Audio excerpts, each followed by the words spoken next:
फिरौन समंदर में डूबने लगा। जब डूबने लगा तब बोलता है आना आमनतु बिरब्बी हारून व मूसा, मैं मूसा और हारून के रब पर ईमान लाता हूँ। खुदा फरमाता है आना वक़द असैता क़ब्ल व कुन्त मिनल मुफ़सिदीन, अभी ईमान लाता है, इससे पहले तू फसादी था, इससे पहले घमंड करता था, गुरूर करता था, कहता था आना रब्बुकुम लाला फ़अख़ज़हुल्लाहु नकालल आखिरती वल ऊला, ये बोलता था कि मैं बेहतरीन रब हूँ। आज समंदर में डूब रहा है तो मूसा के रब पर ईमान लाता है। फल्यौम नुनज्जीका बिबदनिका लितकून लिमन खल्फका आया, आज तुझे समंदर में डुबा कर मारूंगा और मैं तेरी लाश को ढांचे की सूरत में बचा कर रखूंगा ताकि दुनिया वाले देख ले कि घमंड करने वाले का अंजाम क्या होता है।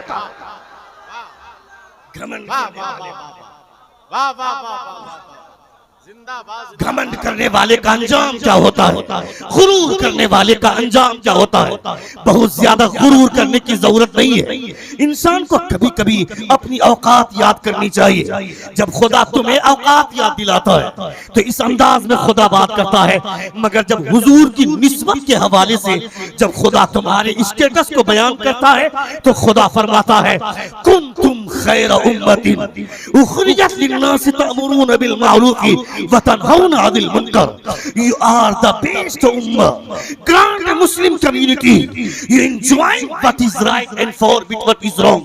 तुम बेहतरीन उम्मत निकाले गए हो, तुम्हारी हैसियत अलग है, तुम्हारा स्टेटस अलग है, मगर जब अपने स्टेटस पर घमंड करने के बाद भी आदमी अपना एहसास नहीं करता है मैं मुसलमान हूँ, मैं हुजूर का उम्मती हूँ, नमाज पढ़ूं न पढ़ूं क्या फर्क पड़ता है, मैं हुजूर का उम्मती हूँ, रोजा रखूं न रखूं क्या फर्क पड़ता है, मैं हुजूर की उम्मत में से हूँ, मैं हक बोलूं न बोलूं क्या फर्क पड़ता है। हुजूर कल क़यामत के मैदान में हमें बचा लेंगे, यकीनन हुजूर बचाएंगे। किसको बचाएंगे कभी सोचा? हुजूर फरमाते हैं किसी के अंदर राय के दाने के बराबर भी ईमान होगा, वो दोज़ख में जा चुका होगा, मैं उसे दोज़ख से निकाल कर अपनी शफाअत के जरिए उसे जन्नत की सैर करवाऊंगा, ये हुजूर फरमाते हैं। मगर किसको? जिसके अंदर राय के दाने के बराबर ईमान है। ये कोई कह सकता है गारंटी के साथ कि मेरी मौत ईमान पर होगी? जुआ खेलने वाला कैसे कहेगा मेरी मौत ईमान पर होगी? शराब पीने वाला ये कैसे कहेगा कि मेरी मौत ईमान पर होगी? शराब के अड्डे में जाकर बैठकर वक्त गुजारने वाला कैसे कहेगा मेरी मौत पर ईमान पर होगी?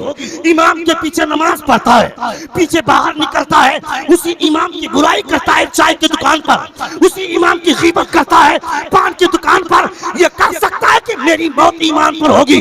मैं कहता है बेवकूफ आदमी, तू दौलत की वजह से तू 2-4 लोगों को ठंडा पिलाकर सेक्रेटरी बनता है, तू 10 लोगों को बिरयानी खिलाकर सदर बनता है, 25 लोगों को ठंडा पिलाकर तू खजांची बनता है, मगर जो इमाम बनता है बिरयानी खिलाकर नहीं, ठंडा पिलाकर नहीं, कोल्ड ड्रिंक खिलाकर नहीं, मुस्तफा के इल्म की वजह से वह इमाम बनता है।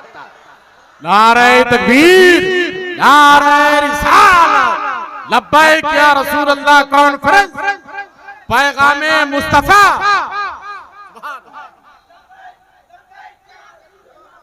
वाह वाह वाह, जिंदाबाद जिंदाबाद। सुन रहे हैं आप? सुन रहे हैं? कितने लोग सुन रहे हैं? जरा हाथ उठाकर कहें या रसूल अल्लाह, और एक बार कहें या हबीब अल्लाह। बहुत अच्छे लोग हैं अल्हम्दुलिल्लाह। जहाँ तकरीर समझने वाले लोग होते हैं, जहाँ खिताब सुनने और समझने वाले लोग होते हैं, वहाँ खिताब में भी इंसान का दिल गदगद होता है, बोलने वाले को भी अच्छा लगता है। अल्लाह रब्बुल इज्जत इरशाद फरमाता है वलक़द ज़रअना लिजहन्नम कसीरम मिनल जिन्नि वल इंस लहुम कुलूबुन ला यफ़क़हून बिहा व लहुम अयुनुन ला युबसिरून बिहा व लहुम आज़ानुन ला यस्मऊन बिहा उलाइका कल अनआम बल हुम अदल। अल्लाह फरमाता है many human being and jinn we have created, we go to the head, They have hearts, but they do not understand therewith. They have eyes, but they do not see therewith. They have ear, but they do not hear therewith. They are like a cattle. खुदा फरमाता है बहुत सारे जिन्नात इंसान को मैंने इसलिए पैदा किया है कि उन्हें अपने दिल में जिसे बसाना चाहिए था उसे न बसाकर किसी और को बसाया। हमारे सीने में खाने काबा की मोहब्बत जागनी चाहिए थी, गुम्बद खजरा की मोहब्बत जागनी चाहिए थी, अपने इमाम की मोहब्बत जागनी चाहिए थी, अपने उलमा की मोहब्बत जागनी चाहिए थी। इसलिए कि ये उलमा नबी कौनैन फरमाते हैं उलमा उम्मती का अंबिया बनी इसराइल, मेरी उम्मत के उलमा बनी इसराइल के अंबिया की तरह है। आपको पता है बनी इसराइल के अंबिया की तरह है। हुजूर ने कहा है, हमारे जैसे लोगों ने नहीं कहा है, नबियों के इमाम ने कहा है, जिनकी जबान पर अल्लाह रब्बुल इज्जत को नाज है। खुदा फरमाता है वमा यंतिकु अनिल हवा इन हुवा इल्ला वह्यु युहा, मेरा पैगंबर जो बोलता है अपनी मर्जी से नहीं बोलता है, मेरी मर्जी से बोलता है। हम जो बोलते हैं वो बात होती है, मगर मुस्तफा जो बोलते हैं वो हदीस कही जाती है, उसे हदीस बोलते हैं। हम जो बोले उसे गुफ्तगू बोलते हैं, मगर मुस्तफा जो कहे उसे अक़वाल रसूलुल्लाह कहा जाता है। इसलिए इतनी आसानी में हुजूर की हदीस को लेने की जरूरत नहीं है। मुस्तफा की हदीस को कभी बगौर बैठकर सुनना, कभी इस एहसास के साथ मेरे मुस्तफा बोल रहे हैं। क्या वजह थी मेरे सहाबा को इतनी मेहनत करके हुजूर की हदीसों को याद करने की? हजरत इमाम बुखारी को 4 लाख हदीसें याद थी, 4 लाख हदीसें याद थी, मगर बुखारी शरीफ में सिर्फ 6000 हदीसों को आपने जमा किया। 4 लाख हदीसों को याद करने वाला मुहद्दिस, किस 4 लाख हदीसों को याद करने वाला मुहद्दिस बुखारी शरीफ में 6000 हदीसों को जमा कर रहा है। हुजूर मलिकुल उलमा अल्लामा ज़फ़रुद्दीन बिहारी रहमतुल्लाह ताला अलैह ने सहीहुल बिहारी में इमाम आज़म अबू हनीफा के मजहब की ताईद में 7000 हदीसों को जमा किया है। इन बुजुर्गों की तारीख कभी पढ़नी चाहिए, हमने तारीख पढ़ी नहीं। मेरा बेटा क्रिकेट देखेगा, मेरा बेटा IPL का मैच चल रहा है, वो ड्रीम 11 में टीम बनाएगा। क्या भाई ये लॉटरी खेलेगा? ए जालिम, शराब चाहे चांदी के गिलास में पियो चाहे सोने के गिलास में पियो, वो शराब शराब ही है। गिलास के बदल जाने की वजह से, बर्तन बदल जाने की वजह से पेशाब का कतरा हलाल नहीं होगा, शराब के कतरे हलाल नहीं होगा। चाहे वो लॉटरी की सूरत में जुआ खेलो, चाहे ताश के पत्तों की सूरत में जुआ खेलो, चाहे वो सलमान खान, वो भिखारी, वो सलमान खान बॉलीवुड का एक आवारा आदमी, वो यूपी पे लूडो खेलने की बात करता है। ये सब ट्रेंड चलाया जा रहा है, यानी लोग जुआ में मुलविस हो जाएं। ड्रीम 11 में टीम बनाकर लोग पागल हो रहे हैं।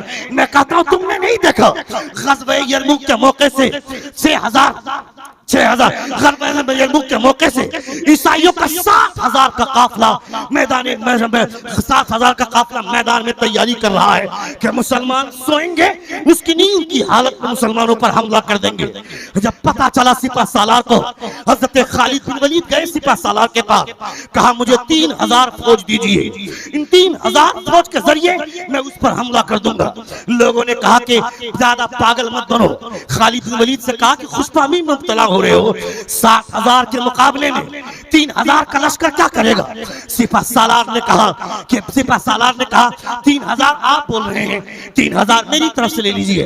सिर्फ 6000 फौज को लेकर हजरत खालिद बिन वलीद चलते हैं 7000 के मुकाबले में। जब आए तो जो 7000 की सिपा सालार, 7000 की फौज की लश्कर कशी करने वाला वो सिपा सालार सामने है। उसने सोचा कि खालिद बिन वलीद सुलह करने आ रहे हैं। वो आए जैसे ही कहा कि मेरे सुलह करने की चंद शर्तें हैं। खालिद बिन वलीद ने कहा तुम्हें क्या लगता है हम सुलह करने आए? कहा सुलह करने नहीं तो क्या, 60,000 के मुकाबले में ये 6,000 का लश्कर क्या करेगा? क्या तुम हमला करने आए हो? खालिद बिन वलीद कहते हैं हाँ हाँ हम हमला करने आए। सिपा सालार बोलता है इतना आसान है क्या? मुझे जंग करने पर मजबूर मत करना, कहीं ऐसा ना हो कि आने वाले दौर में लोग मुझे गालियां दे कि 60,000 का लश्कर लेकर 6,000 के मुकाबले के लिए तैयार हो गया और 6,000 के मुकाबले में 60,000 के साला 60,000 के फौज की लश्कर कशी कर रहा है। खालिद बिन वलीद ने कहा तुम्हें क्या लगता है हम तादाद की बुनियाद पर लड़ते हैं क्या? तुम्हें क्या लगता है हम अपनी तलवार की बुनियाद पर जीतते हैं क्या? कहा फिर किस बुनियाद पर? कहा न ताकत पर, न तकवा पर, न ज़ुहद तक़वा पर है, हमारा नाज जो कुछ है मोहम्मद मुस्तफा पर है। नारे तकबीर, नारे रिसालत। हजरत अल्लामा मुफ्ती शहाबुद्दीन साहब किबला सकाफी न ताअत पर, न तकवा पर, न ज़ोर इत्तका पर है हमारा नाज जो कुछ है मोहम्मद मुस्तफा पर है। 6000 का मुकाबला 60,000 के लश्कर से जंग छिड़ गई। सुनिएगा, मैं जो बात बताना चाहता हूँ वो सुनिएगा। ड्रीम 11 में टीम बनाते, मैं मस्जिद से निकलकर आईपीएल के मैच के स्कोर पूछते हैं कि पंजाब का स्कोर क्या हुआ, चेन्नई का स्कोर क्या हुआ। वो चेन्नई वाला तुम्हें जन्नत में ले जाएगा, वो पंजाब वाला तुम्हें जन्नत में ले जाएगा। न पंजाब वाले में जन्नत में ले जाने की ताकत है, न चेन्नई वाले में जन्नत ले जाने की ताकत तो मदीने वाले में है। मदीने वाला सरकार तुम्हें जन्नत में ले जाएगा, और मदीने वाले सरकार तो भूलेगा तो फिर कौन तुम्हारा सहारा बनेगा। सुन रहे हैं आप? सुन रहे हैं? तो मजमे से नारा कभी कभी लगना चाहिए कि नहीं लगना चाहिए? वाह अल्लाह वाह या रसूल अल्लाह, जिंदाबाद जिंदाबाद जिंदाबाद। 6000 का मुकाबला 60,000 के लश्कर से, 60,000 के लश्कर से घमासान जंग हो रही है। अचानक हजरत खालिद बिन वलीद घोड़े से नीचे उतर गए, कुछ ढूंढने लगे जमीन में। लोगों ने कहा खालिद ये क्या तमाशा है, 6000 के लश्कर लेकर के आए 60,000 से टकराने के लिए, और घोड़े से उतरकर नीचे क्या खोज रहा है, जमीन के नीचे क्या है। हजरत खालिद बिन वलीद ने कुछ भी नहीं सुना।